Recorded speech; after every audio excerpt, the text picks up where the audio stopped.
और मैं पिछले 4 साल में देख रहा हूँ कोविड के बाद से देश भर में पोहा और पोहा से रिलेटेड बिजनेस के बारे में धूम आई है। इसी तरह से पोहे से रिलेटेड होता है मूरी प्लांट, परमल प्लांट, उसकी भी धूम आई है क्योंकि चावल से रिलेटेड जो प्रोडक्ट है काफी बड़े हैं। तो पोहा को बनाने के लिए सबसे पहले तो उसमें हमें पेडी की जरूरत होती है, धान की जरूरत होती है। अच्छा। धान को सबसे पहले ग्रेडिंग किया जाता है, ग्रेडिंग करने के बाद उसको सोकिंग टैंक में गलाया जाता है। अगर वो किसी भी प्रांत में बैठे हैं, किसी भी राज्य में बैठे हैं, किसी जिले में बैठे हैं, तो अगर वो किसी व्यापार की खोज में है तो नाश्ते से जो अपना खाने तक का जो सफर है इसको अगर ये अपना लेते हैं तो अच्छा खासा मुनाफा कर सकते हैं, बिजनेस कर सकते हैं। जी, ठीक टाइप का रहता है धान। तो ऐसे बहुत सारे धान की बहुत सारी वैरायटीज होती हैं, पर जनरली जो धान पोहे में यूज होती है मोटी वाली क्रॉप यूज होती है, जो मोटा धान का दाना होता है, जिसको जनरली महामाया नाम से जाना जाता है अपने देश में।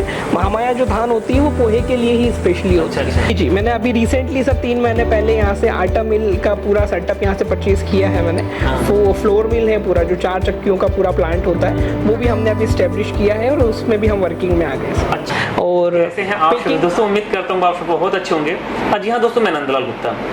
दोस्तों फिर से मैं एक नए बिजनेस के तलाश में आ गया गोरखपुर से, राजस्थान के कोटा में, और मैं आपको यहाँ पे विजिट कराने वाला हूँ Proveg engineering and food processing private limited. दोस्तों आज का वीडियो कुछ इस तरीके से होने वाला है जिसे कह सकते हैं नाश्ते से खाने तक का सारा सिस्टम। वैसे बात करें तो यहाँ पे लघु उद्योग से लेकर के अब बड़े उद्योग जितने होते हैं सारे मशीनों की मैन्युफैक्चरिंग की जाती है। तो मतलब कह सकते हैं छोटा व्यापारी से लेकर के अब बड़ा व्यापारी यहाँ पे आकर के अच्छा खासा अपना भी कोई प्लांट का सेटअप स्टार्ट कर सकता है। तो चलिए ज्यादा जानकारी के लिए सीधे बातचीत करेंगे यहाँ सर से। इसके बाद जो यहाँ के कस्टमर यहाँ से मशीन प्लांट लेके गए हैं उनका फीडबैक क्या होने वाला है, किस तरीके से वो अपनी जर्नी को स्टार्ट करके अपने आप को या अपने एक नया मुकाम हासिल किया, उनसे ही पूरी जानकारी लेंगे। उसके पहले चलते थोड़ा सर से जानकारी लेते हैं। नमस्ते सर। क्या नमस्कार, बहुत बढ़िया। और सर मैं चाहूंगा, वैसे आप किसी परिचय के मोहताज नहीं, बहुत सारी वीडियोज मेरे चैनल पे आपके आए हैं, लेकिन आज का हम लोग थोड़ा सा एक थीम अलग होने वाला जो नाश्ते से खाने तक का, तो थोड़ा सा इसके बारे में बताइए। नंदलाल जी, सबसे पहले आपके सारे चैनल के जितने भी सब्सक्राइबर्स हैं, व्यूअर्स हैं, सबको मेरा नमस्कार। और जैसा कि आपने टाइटल दिया है नाश्ते से लेकर के खाने तक जी, तो इस पूरी वीडियो के अंदर आज हम लोग जो कवर करेंगे वो हमारे जीवन की एक महती आवश्यकता। एक तो आटा हो गया, क्योंकि हम रोटी खाते हैं और देश का ऐसा कोई प्रांत नहीं जहाँ रोटी नहीं खाई जाती। हालांकि रोटी के फॉर्मेट अलग हो सकते हैं, कोई पोली बोलता है, कोई रोटी बोलता है, कोई पराठा बोलता है। और इसी तरह से कोविड के बाद जो जीवन यापन में लोगों का एक व्यापक चेंज आया है, लोग ऑयली कंटेंट जो समोसा कचौरी से पोहे की तरफ शिफ्ट हुए हैं, क्योंकि पोहा एक लो कैलोरी डाइट है और हाई एनर्जी डाइट है। एनर्जी अच्छा मिलता है और कैलोरी उसके अंदर जो उसका फैट कंजप्शन है वो कम है, लेकिन उससे एनर्जी अच्छा हमको मिलता है। ऐसा एक डाइट है और लोगों ने ऑयल से दूर होते हुए ऐसा ब्रेकफास्ट को अपना लिया है। तो दोस्तों देख सकते हैं इसी बात हम लोग डिस्कस करने वाले, जैसा कि बताया कि जो पोहा अपना होता है लो कैलोरीज होता है और हाई एनर्जेटिक होता है। आज के डेट में देखेंगे एक मोटापा सबके दिमाग में बहुत ज्यादा एक थीम बन गया है, इससे काफी लोग परेशान हैं। तो जाहिर सी बात है ये जो बिजनेस होने वाला है जिसमें हम लोग डिस्कस करेंगे, ऑलरेडी यहाँ से कस्टमर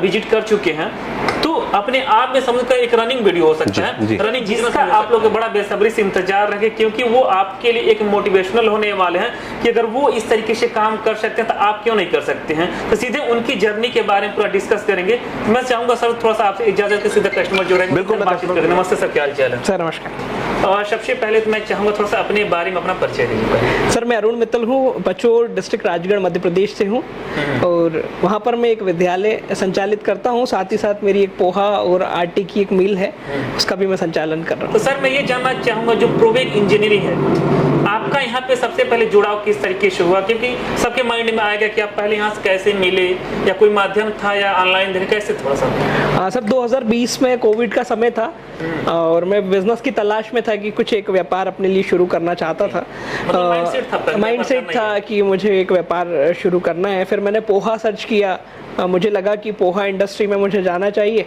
फिर पोहा इंडस्ट्री में जाने के लिए मैंने सर्च किया कि कहाँ से मुझे अच्छी मशीनरी मिल सकती है और किसी माध्यम से फिर मैं प्रोवेग इंजीनियरिंग तक पहुंचा। अच्छा। और उन्हीं के माध्यम से फिर मैंने पोहे का जो अपना व्यापार था वो शुरू किया। अच्छा, पोहे का व्यापार किया। तो जो पोहे का व्यापार आपने शुरू किया था, क्या क्या आपके साथ कठिनाइयाँ हुई, क्या क्या मतलब चुनौती आई, थोड़ा इसके बारे में जानना चाहेंगे।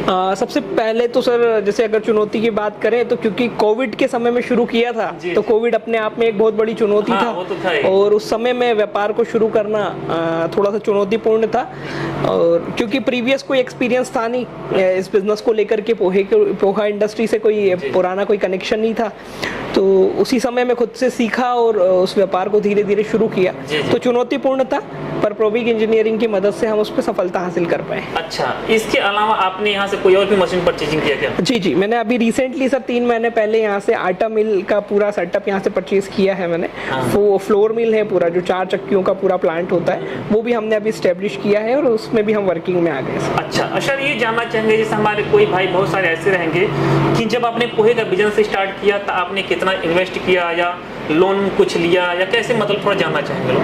हाँ सर, देखिए स्टार्ट करने के लिए मशीनरी की कॉस्टिंग हमारी लगभग 20 से 25 लाख रुपए की मशीनरी की कॉस्टिंग है। अदर सारा सेटअप मिला के लगभग 70-75 लाख रुपीस का एक इन्वेस्टमेंट हमें पोहे के लिए लगा, और उसके बाद हमने उसको धीरे धीरे शुरू किया। तो इसके लिए आपने लोन भी लिया था? हाँ जी। तो लोन से ये लोग कुछ अप्रूवल दिए थे या कैसे क्या हुआ था? नहीं, वो तो खैर हमने सेल्फ, उस समय कोविड का समय था, तो खुद से ही हमने अरेंज किया। अच्छा। तो फिर धीरे धीरे उसको तुम्हारे दिए होंगे ना? हाँ जी, सब सपोर्ट पूरा मिला, सपोर्ट पूरा मिला। बिजनेस अभी स्टार्ट कर लिया है, तो बात करें कितने का टर्नओवर करीब आपका होगा? एक एवरेज बताए, कोई बताना जल्दी नहीं चाहता, लेकिन आप एक मोटिवेशन होला, आपका वीडियो देख करके, आपको देख करके लोग हो सकता है कि 2, 4, 6, 150 लोग और बिजनेस स्टार्ट करें। तो जो जेन्युइन हो, मैं ये नहीं कहूँगा कि फेक बताइए, कुछ बढ़ा चढ़ा के बताइए, जहाँ से आपको लगता है बिल्कुल लेवल रहेगा वही आप बताइए। हाँ सर, देखिए पोहा इंडस्ट्री में हम लोग वर्क कर रहे हैं, लगभग 3 साल हमें पूरे हो गए। बहुत बॉटम लेवल से, छोटी स्टेज से हमने उसको शुरू किया, आज एक मैच्योरिटी स्टेज पे बिजनेस पहुंचा है। हम लोग लगभग 60-70 टन पोहा हर महीने प्रोड्यूस करते हैं। अच्छा। और अगर हम प्रॉफिट की बात करें तो 1.5 से 2 रुपए का हमें उसमें मार्जिन भी मिलता है। अच्छा। तो एक अच्छी स्टेज पे हम लोग बिजनेस उसका कर रहे हैं, और धीरे धीरे कहीं ना कहीं ग्रोथ मिलती है बिजनेस में, पर हमें शुरुआत छोटे लेवल पे करनी पड़ती है। एवरेज मंथली इनकम के बारे में बात सर 1 लाख रुपए के आसपास हमें एक एवरेज मंथली इनकम हो जाता है। ये तो बिजनेस है, तो उतार चढ़ाव तो खैर होता रहता है। हाँ जी। कोई फिक्स तो ऐसे भी नहीं रहता, सब लोग जानते हैं, बट एवरेज आपका 1 लाख है। ठीक। तो दोस्तों देख सकते हैं, अगर 1 लाख रुपया मंथली ये इनकम कर सकते हैं, एक शिक्षक हैं, विद्यालय संचालित कर चुके हैं, उसके बावजूद भी कर सकते हैं, तो आप लोग क्यों नहीं? सर जी, ये तो हो गया कि आपका प्रोवेग इंजीनियरिंग और आपका जुड़ाव से संबंधित। अब मैं थोड़ा सा झुकाव लेना चाहूंगा आपके फैक्ट्री की तरफ कि आप पोहा कैसे बनाते हैं, उसका मार्केटिंग कैसे करते हैं, या जो मशीनें लिया है उससे प्रोडक्ट कैसे बना रहे हैं, कैसे मार्केटिंग करें, क्या ब्रांडिंग कर रहे हैं, थोड़ा सा इसके बारे में जानना चाहूंगा। सर यूनिक स्टार के नाम से हम लोग पोहा, अभी हमारी ब्रांडिंग है पोहे में, और प्रोसेस जो होती है इसको पोहा को बनाने के लिए सबसे पहले तो उसमें हमें पेडी की ज़रूरत होती है, धान की ज़रूरत होती है। अच्छा। धान को सबसे पहले ग्रेडिंग किया जाता है, ग्रेडिंग करने के बाद उसको सोकिंग टैंक में गलाया जाता है। किस टाइप का रहता है धान? तो ऐसे बहुत सारे धान की बहुत सारी वैरायटीज होती है, पर जनरली जो धान पोहे में यूज होती है मोटी वाली क्रॉप यूज होती है, जो मोटा धान का दाना होता है, जिसको जनरली महामाया नाम से जाना जाता है अपने देश में। महामाया जो धान होती है वो पोहे के लिए ही स्पेशली होती है। उसमें मोटा दाना होता है जिसको इजीली प्रेस करके चपटा किया जा सकता है। क्या थोड़ा पतला दाना होगा तो उसको प्रेस करेंगे तो टूट जाएगा। तो महामाया जो वैरायटी होती है वो पोहे के लिए काफी अच्छी मानी जाती है। उसको पहले तो ग्रेडिंग की जाती है सर धान की, इसके बाद उसको सोकिंग टैंक में ले जाया जाता है, सोकिंग टैंक में पानी के अंदर गलाया जाता है 2 से 3 घंटे। उसके बाद अगले दिन उसको प्रोसेस किया जाता है। प्रोसेस करने में सबसे पहले उसको रोस्टर में डाला जाता है, रोस्टर में भट्टी के अंदर वो तपके जो धान होती है बाहर निकलती है, वहां से फिर वो एक चूरा मशीन होती है उसमें जाती है। अच्छा। मशीन से निकलने के बाद उसकी फिर ग्रेडिंग होती है, उसमें वाइट वाला जो मटेरियल होता है, चावल वाले फॉर्म का जो मटेरियल होता है वो बाहर आ जाता है। फिर उसको फ्लेकर मशीन में डाला जाता है। फ्लेकर मशीन में डालने में उसमें माल जो होता है और चपटा हो जाता है, प्रॉपर शेप में आ जाता है, पोहा फॉर्म में आ जाता है। फिर फाइनली ग्रेडिंग होकर उसको पैकिंग के लिए पहुंचाया जाता है। इसमें क्या ग्रेडिंग होता है? उसका 3 से 4 बार ग्रेडिंग होता है। पैकिंग किस तरीके से करते हैं आप लोग? फिर मशीनरी के थ्रू उसको पैकिंग किया जाता है। मतलब आधा किलो 1 किलो कैसे करते हैं? बड़े-बड़े पाउचेस के फॉर्म में पैक किया जाता है। 1 kg में भी पैक होता है और लूज में भी 35 kg का भी उसका बैग बनता है। जी, अभी दूसरा जो मशीन है उसके बारे में थोड़ा सा बताइए। आटा जो मिल है हमारा फ्लोर मिल है। आज आप देख रहे हैं कि पूरे देश में अभी जो चलन है हमारा पैकिंग आटे का चलन ज़्यादा है पहले की अपेक्षा। पहले के समय में होता था कि गेहूं को स्टॉक किया जाता था घर में पूरे साल के लिए, और फिर उसको धीरे धीरे जब ज़रूरत होती थी तो चक्की पे ले जाते थे। पर अभी देखिए बहुत फास्ट ट्रैक लाइफ है सभी की, किसी के पास इतना समय नहीं है, तो अभी जो शिफ्टिंग हो रही है वो रेडीमेड मटेरियल के ऊपर बहुत शिफ्ट हो रहा है। तो आटा भी उसमें एक सबसे इम्पोर्टेंट नीड है। आज डेली लाइफ में हर घर में आटे की ज़रूरत है, और पैकिंग आटे का भी अभी चलन काफ़ी अच्छे लेवल पे है। तो हमने उसी को ध्यान में रखते हुए आटे मिल को अभी शुरू किया है। अभी रिसेंटली 3 महीने पहले ही हमने प्रोविग इंजीनियरिंग से परचेज किया है और अभी सेटल किया है, इसको वर्किंग में हम लोग आए हैं। अगला प्लान क्या है आपका? अभी अगला सर हम लोग बेसन का प्लान कर रहे हैं। बेसन प्लांट के लिए हमने आज सर से बात की है, और वो भी क्योंकि इसी से रिलेटेड प्रोडक्ट है और उसकी डिमांड है, तो हम उसके साथ में इसको भी ऐड कर रहे हैं। मैं चाहूँगा बनता है अभी भारत के कहाँ तक सप्लाई कर दे रहे हैं? देखिए सर, मेनली अभी तो हम एमपी में ही सप्लाई कर रहे हैं। एमपी और कुछ राजस्थान के कुछ हिस्से में हमारी सप्लाई है। मैक्सिमम सप्लाई हमारी एमपी के अंदर है। अच्छा। और सर बात करते हैं, जैसे हमारे भाई बंधु बहुत सारे ऐसे लोग जो आपकी तरफ बिजनेस स्टार्ट करना चाहेंगे, तो उनको क्या आप सलाह देना चाहेंगे? मैं यही सलाह देना चाहूँगा, देखिए बिजनेस अपने आप में एक बहुत टफ कॉज होता है बिजनेस को शुरू करना, और शुरू करने से ज़्यादा टफ होता है उसमें कंसिस्टेंसी बना के रखना। जी जी। जनरली क्या होता है, हर इंसान अपने बिजनेस शुरू करना चाहता है कि खुद का काम करें, उसको शुरू करें, लेकिन खुद का काम करने में तकलीफें बड़ी आती हैं, चुनौतियाँ बहुत आती हैं। अच्छा। और चुनौतियों को अगर हम पूरा नहीं कर पाते हैं तो उसमें हार मान लेते हैं। जी। व्यापार एक ऐसी व्यवस्था है जिसमें आपको चुनौतियों के साथ चलना है। ज़रूरी नहीं है आपको पहले दिन से प्रॉफिट हो सकता है शुरू में आपको प्रॉफिट ना हो, लॉस हो, आपको नुकसान में भी व्यापार करना पड़ेगा। धीरे धीरे आप इस स्थिति में आएंगे कि आपको प्रॉफिट नहीं हो रहा है पर लॉस भी नहीं हो रहा है, जी। और धीरे धीरे आपका व्यापार फिर प्रॉफिट की तरफ आगे बढ़ेगा। जी। तो मैं यही कहूँगा कि आप अगर कोई भी व्यापार शुरू कर रहे हैं तो सबसे पहले तो धैर्य रखें। थोड़ा सा समय लगेगा व्यापार को एस्टेब्लिश होने में। एक समय के बाद आपका व्यापार निश्चित तौर पर एक गति पकड़ लेगा, पर पहले आप कंसिस्टेंसी बनाएं और धैर्य रखें, मतलब निरंतरता भी रखें व्यापार में। ऐसा नहीं कि आज व्यापार किया, बहुत इंटरेस्ट से किया, फिर ब्रेक कर दिया, फिर छोड़ दिया, 8 दिन प्रोडक्शन किया, 10 दिन बंद कर लिया, ऐसा नहीं होगा। आपको व्यापार में रेगुलरिटी रखनी होगी, कंसिस्टेंसी रखनी होगी, निरंतर व्यापार में लगे रहना होगा, तो निश्चित तौर पर कुछ समय बाद आपको उसमें सफलता भी मिलेगी और प्रोग्रेस भी मिलेगी।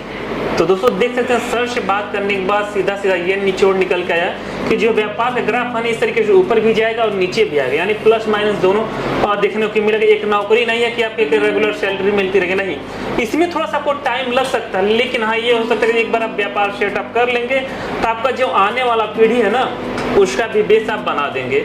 और इस तरीके से देखेंगे, हमने यहाँ के बारे में डिस्कस किया। और मैं जाते जाते सर ये चाहूँगा, जो आपका एड्रेस है, अगर कोई आपसे प्रोडक्ट लेना चाहे, जो आप प्रोडक्ट बना रहे हैं, तो किस तरीके से ले सकता है, थोड़ा इसके बारे में क्लियर कर दे। उसके बाद मेरे पास 2 प्रोडक्ट अवेलेबल हैं। पहला प्रोडक्ट है हमारा पोहा हमारे पास यूनिक स्टार ब्रांड से पोहा हम लोग सेल आउट करते हैं। इसका 1 kg का हमारा पैकिंग आता है, और लूज में हमारे पास 35 kg का पैकिंग आता है। अच्छा। आटे में हमारे पास यूनिक ब्रांड है, यूनिक चक्की फ्रेश आटा।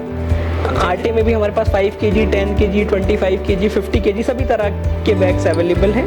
हमारी कंपनी का जो एड्रेस है वो है मित्तल इंडस्ट्रीज, पचोर डिस्ट्रिक्ट, राजगढ़, मध्य प्रदेश। तो संपर्क भी कर सकते हैं। हमारा मोबाइल नंबर है 9179561156। तो दोस्तों देख सकते हैं, अगर आपको मशीनरी या बिजनेस स्टार्ट करना है तो आप Proveg engineering and food processing private limited से जुड़ सकते हैं। अगर आपको इनसे प्रोडक्ट लेकर के ट्रेडिंग करना है तो डायरेक्टली जो इनका एड्रेस रहेगा या कॉन्टैक्ट नंबर रहेगा, मैं डिस्प्ले पर शो अप कर दूंगा, डायरेक्टली वहां से विजिट करके पूरी जानकारी ले सकते हैं। फिर इस वीडियो कहीं पे एंड करते हैं, फिर से मिलेंगे एक नए और धमाकेदार वीडियो में। तब तक के लिए जय हिंद, वंदे मातरम।